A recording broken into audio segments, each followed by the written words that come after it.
So guys, SportsSG is taking over the ownership of Singapore Sports Hub because they've just kicked out the private entity and the public entity is taking over. So does that signal the death of PPP, do you think? The public-private partnership? I think it does to some extent. The PPP has been around for a long time. 2004. Correct, yeah. So but it's in many different industries. However, I think the Sports Hub initiative, the consortium, was one of the few that is very much community related. The rest were all business to business kind of entity.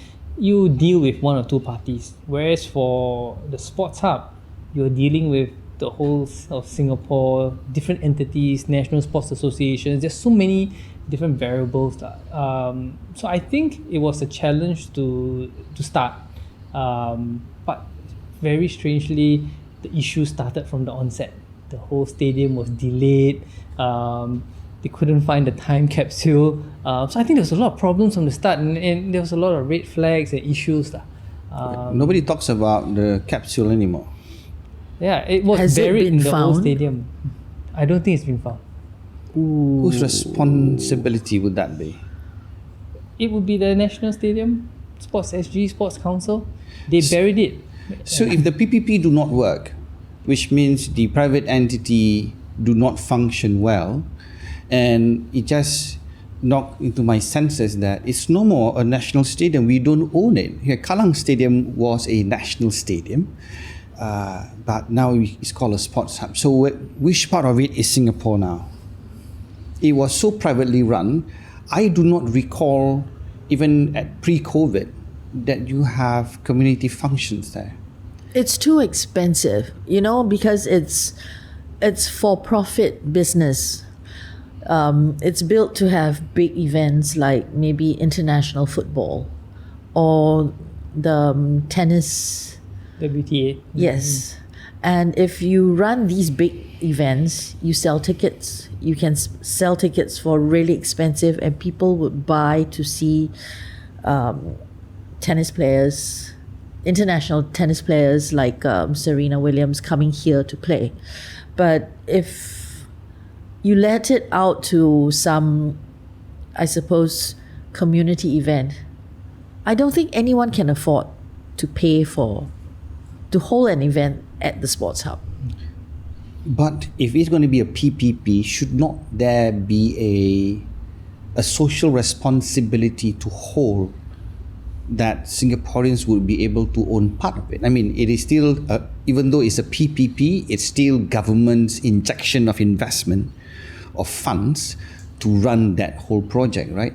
So which part of the PPP has had national event?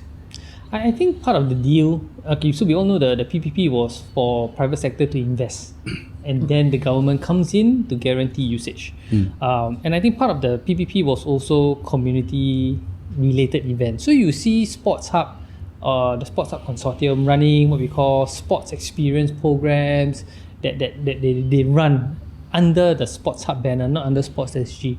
So there is a component where they need to run community programs, but largely it's still for profit, because they need to pay. There's a consortium, there's so many different entities that want to make money because they invested. And I think at that time, sports was growing, and the sports tourism, where you have all the international events, was one of the key initiatives. But I think they realized it was quite difficult because locals may not totally embrace, tennis is a big sport. But how many tennis players are there in Singapore? How many tennis courts have already been converted?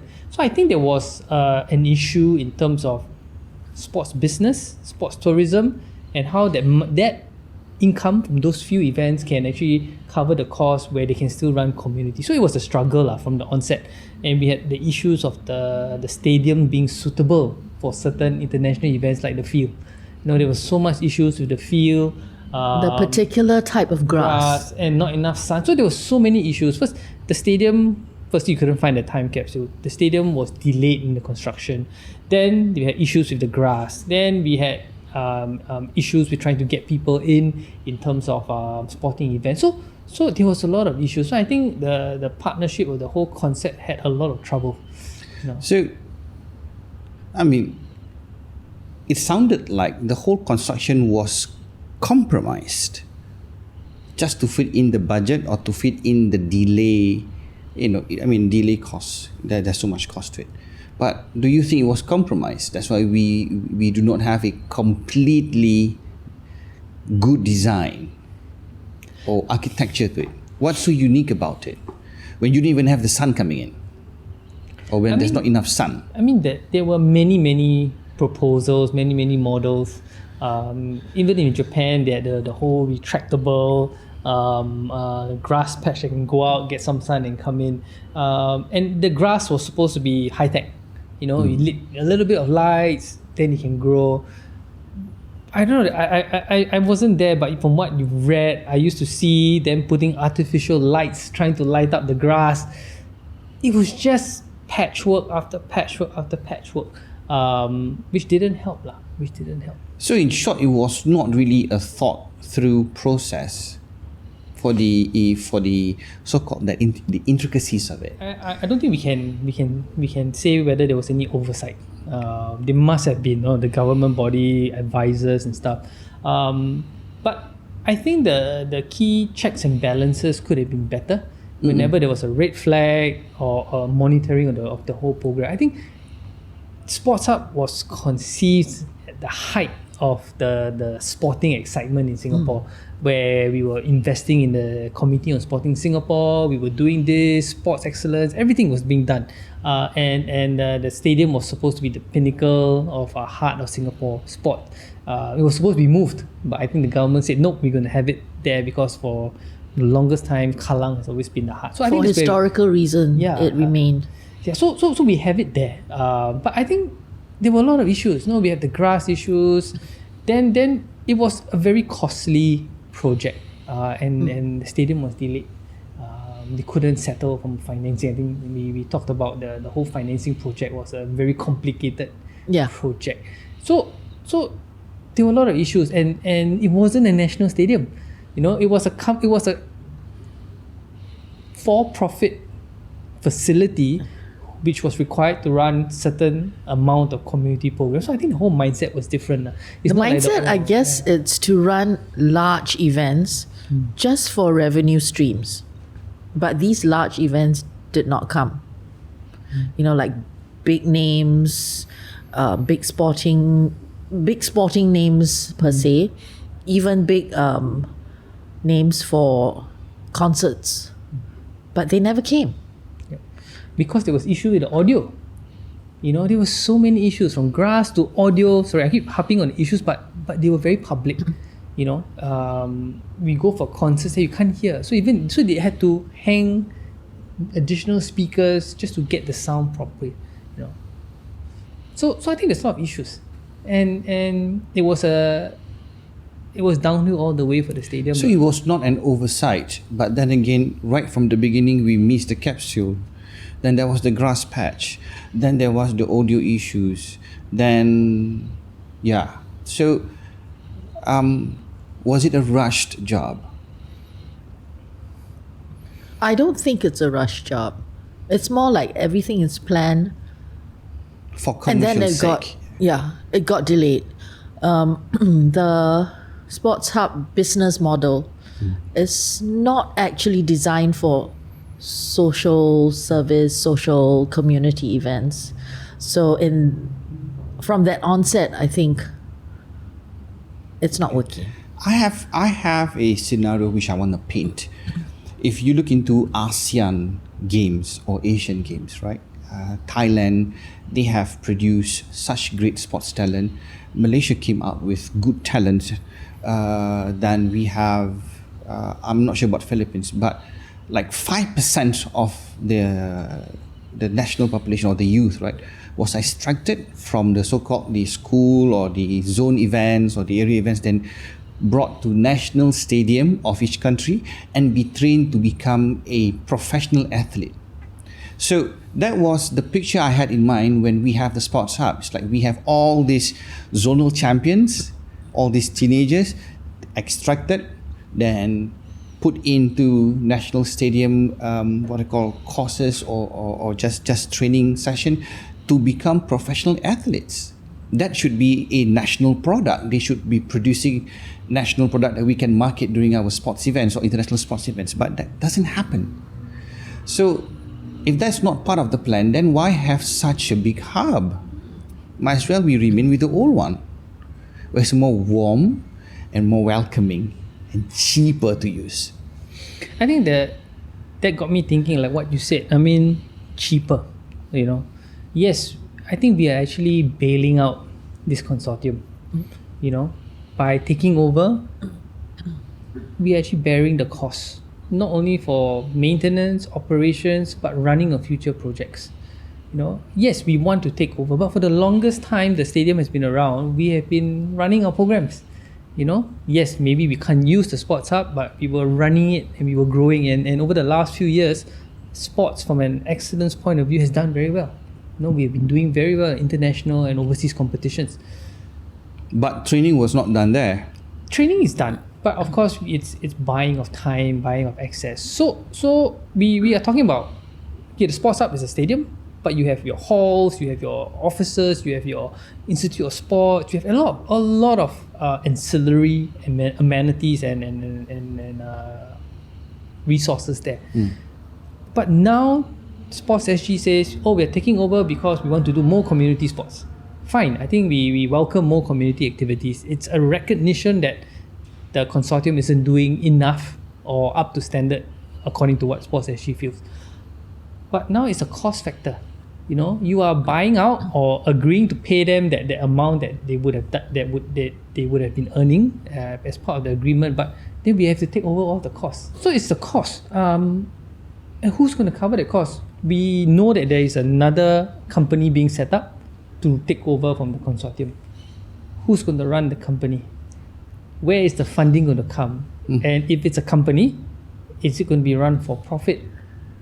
Remember, there's a lot of questions. You know, it's very easy to announce, okay guys, we are taking over the consortium, we'll set up another entity and we will run community sports. Fine. But you have to pay people to run you have to pay real professional people to take over and run what are called programs that would attract people, that cost marketing, and at the same time, if there are losses from the previous consortium, shouldn't you compensate them? Hopefully they'll come forward and be transparent and say what has gone wrong. We should have at least an inkling of what went wrong, the technical parts of it, and what did the private consortium did not do. But enough. if you look at the model of the PPP, it's supposed to work because there is shared resources, there's shared operations, and shared risk taking. It is supposed to work. Look at the PPPs in, say, sewage, or even running education like the ITE. Why are they successful? Because there's shared risk taking. Why is this one not successful? It's supposed to be shared risk taking, shared profits, but obviously not. Are we a nation of sports? If sewage, I mean, everybody exercises it, right? So you know there's millions of people which use the so-called technology. How many millions of Singaporeans use the sports technology? Are we a sports city? Does the government have enough programs to run a product where everybody get involved in sports? Then it becomes a second nature to do sports, in any sports, right? And what does it take to attract Singaporeans to flock to National Stadium and use it like it belongs to us? I mean, it's taxpayers' money, if I dare to say. Then shouldn't we feel like we are part of it? But when I go down there, I just have to go makan and go home. It's a business hub.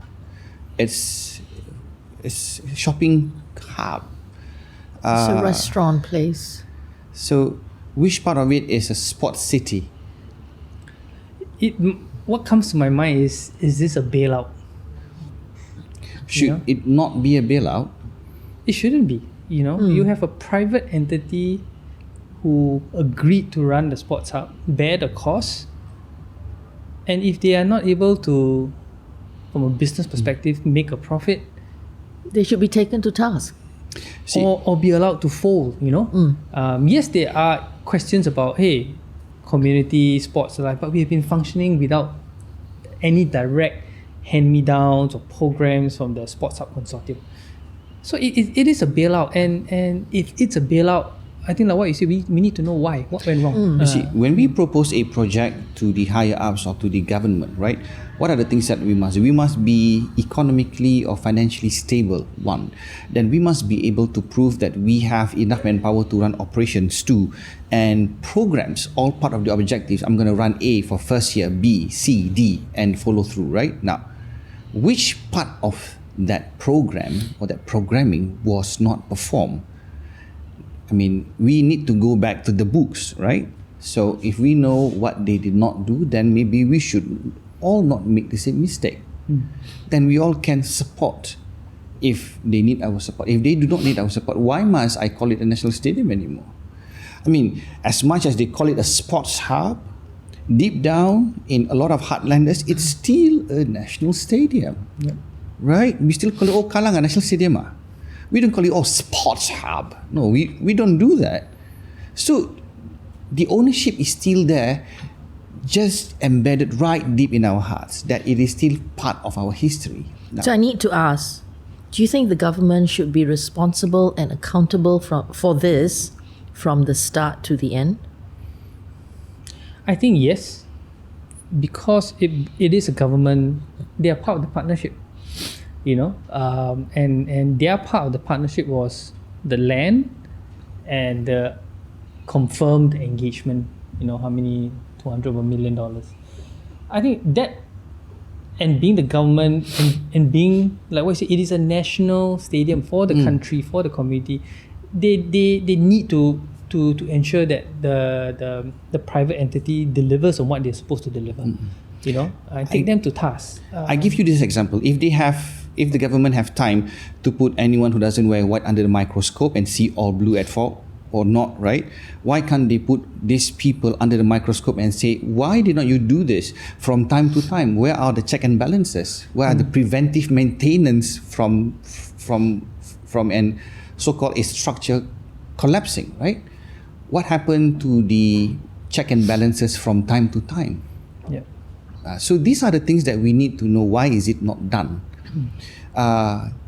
We want to know from the private sector. Let's see the fingers point at which side and see how the government would respond to that. If you look at the private sector, usually when you look at the yearly earnings and all that, the KPIs, whether they are met, you have to come out for the quarterly accountability. The quarterly report. Yes. Yeah. And why is this not given? At all. You know, why are they not asked, how come these KPIs are not met? What happened? You know, when you look at, like, let's say, financial year 2010 to financial year 2019, prior to pandemic, why are we not making money? Yes, you can blame it on the pandemic for 2020 to 2021. Then what about the other years? There's no sickness, there's no pandemic. So where is the money that is promised? The profits that's promised? Yeah. The sustainability. And I think if we go beyond the costing, we go beyond the many issues, a national stadium should hold our National Day parades. And I think we only had one or two. I don't remember two, but maybe there's we had two. one. But there was a lot of hoo-ha.